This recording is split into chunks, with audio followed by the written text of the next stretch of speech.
আসসালামু আলাইকুম। আশা করি যে যেখানে আছেন সবাই ভালো আছেন, সুস্থ আছেন। আমরাও আলহামদুলিল্লাহ মোটামুটি ভালোই আছি। এই চুলাটা আমি কিছুদিন আগেই কিনে নিয়ে এসেছিলাম। সারাদিন কাজের পরে যখন বিকালের দিকটা একটু সময় পাই, তখন আমার চুলাটাতে একটু আলপনা করতে বসি। একবারে তো করে উঠতে পারি না, প্রতিদিন কাজের পরে যখন একটু সময় পাই অল্প অল্প করে করি। আপনারা আবার দেখে অনেকেই বলতে পারেন চুলাতে আবার কে আলপনা করে। আসলে অনেক দিন ধরেই ইচ্ছা হয়েছে চুলাটাতে অনেক সুন্দর করে আলপনা করব।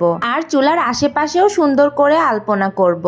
তারপর খোলা আকাশের নিচে আলপনা করা সুন্দর জায়গাতে বসে নকশি করা আমার সুন্দর চুলাতে সুন্দর সুন্দর রান্না করব পরিবারের সবার জন্য। আর আমার আয়াশা নিশা চুলার পাশে বসে গরম গরম খাবার খাবে। কিন্তু সময়ের অভাবে চুলাটাই আজ 15 দিন ধরে আঁকছে। না জানি কবে সম্পূর্ণ আঁকাটা শেষ করতে পারবো। জানেন তো আমি আঁকতে খুব ভালোবাসি আর যে কোনো জিনিস সাজাতে আমার খুব ভালো লাগে। ছোটবেলায় যখনই সময় পেতাম তখনই শুধু ছবি আঁকতাম, সেই কারণে আব্বুর কাছে কতই না বকা খেয়েছি। তাহলে আজকের মতো এ পর্যন্তই। দেখা হবে নতুন কোনো একটি ভিডিওতে। সেই পর্যন্ত সবাই ভালো থাকবেন, সুস্থ থাকবেন। আল্লাহ হাফেজ।